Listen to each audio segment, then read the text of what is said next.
Fecha os olhos, respira e lembra da primeira vez que passou pela sua cabeça ser ator. E responde, por que você decidiu ser ator? Cada um vai ter uma resposta diferente, com certeza. E eu também tenho certeza que todas as respostas estão ligadas ao seu próprio prazer, à sua própria satisfação. Ainda que seja o seu prazer e satisfação de tentar salvar o mundo através dos textos de Bertolt Brecht. E aí você começou a estudar teatro e em algum momento, provavelmente no primeiro dia do seu curso profissionalizante, você ouviu: ser ator é um ofício sagrado. E sem nunca parar para pensar no que isso realmente significa, muitos de nós esquecemos daquele motivo original que levou a gente a ser ator e o nosso pensamento inconscientemente passou a ser: 1. Tudo que não é ritualístico, transcendental é de má qualidade. E 2. Já que o que eu faço é sagrado, pensar em monetizar o meu ofício, pensar em ter lucro com a minha arte é errado. E hoje em dia, muitos de nós estamos aí, criticando a televisão, criticando o cinema, criticando o teatro naturalista, criticando o teatro musical, criticando produções do YouTube, criticando.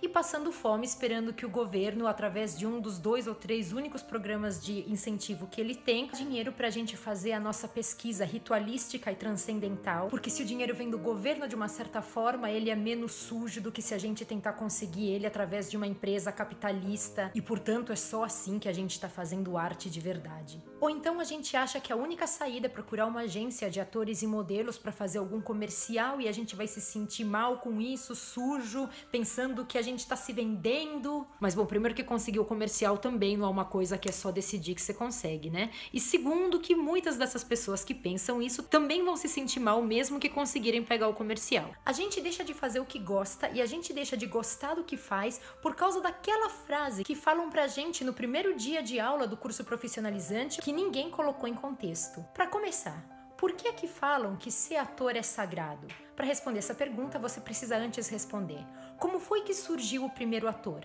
Como foi que a humanidade inventou os atores?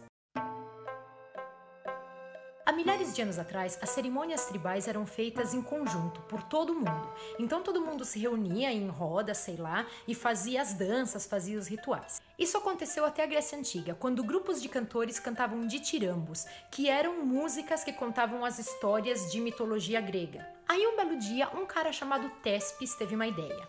Em vez de todo mundo fazer as danças, todo mundo fazer os rituais, ele ia fazer tudo sozinho, interpretar os papéis dos deuses gregos e dos mortais, e o resto ia só ver, ou seja, assistir. Gente, olha que diva! E através de apenas assistir, as pessoas sentiam medo do que estava acontecendo, tinham pena do herói e se libertavam quando viam um final feliz e voltavam para casa sem mais vontade de matar o coleguinha porque elas já tinham se libertado no momento da peça. Porque a peça já tinha sido suficiente para eles trabalharem o ódio no coraçãozinho deles. Isso ainda chama catarse hoje em dia e o estilo de peça que se desenvolveu passou a ser conhecido como tragédia. Toda a função psicológica da tragédia, milhares de anos antes da invenção das novelas, já tinha meio que se degringolado no Império Romano, onde os espetáculos teatrais tinham apenas a função do entretenimento, ou seja, o pão e circo. Mas não é só isso, claro.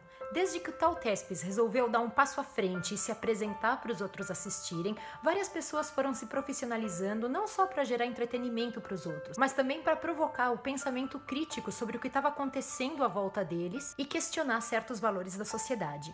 Algumas dessas pessoas foram Shakespeare. Sim, o Shakespeare era completamente revolucionário. Não era só aquela poesia chata, empolada e completamente mal traduzida que a gente aprende na escola. Mas isso é um tema para outro vídeo. O Brecht, o pessoal do 3% e até o pessoal do 13 Reasons Why, disponível agora no seu Netflix.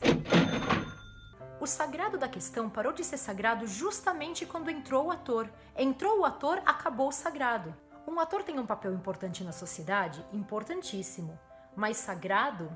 Menos, né, gente? Vamos parar de se achar. Então, cada vez que você ou alguém do seu grupo de teatro achar que não pode fazer marketing, que não pode correr atrás de verba, que isso vai estar profanando o seu ofício sagrado de ator, pensa: se for para fazer escondidinho só para um grupo seleto de pessoas que vão gravitar do nada até onde vocês estão se apresentando e só achar lindo, então desencana de crescer, de conseguir mais visibilidade, de conseguir algum tipo de retorno financeiro. Algo sagrado, ritualístico, é um culto. E todo culto de verdade, não só aqueles que querem pegar o seu dinheiro e enriquecer, acontece só pela religião, só pela cerimônia, nunca faz marketing para conseguir novos membros. Mas isso significa que você vai ser um vendido, que você vai deixar de fazer algo intelectual? Muito pelo contrário. Na verdade, quando você chama ser ator de ofício, é você quem está dizendo que não tem nada de intelectual naquilo que você faz. Como assim?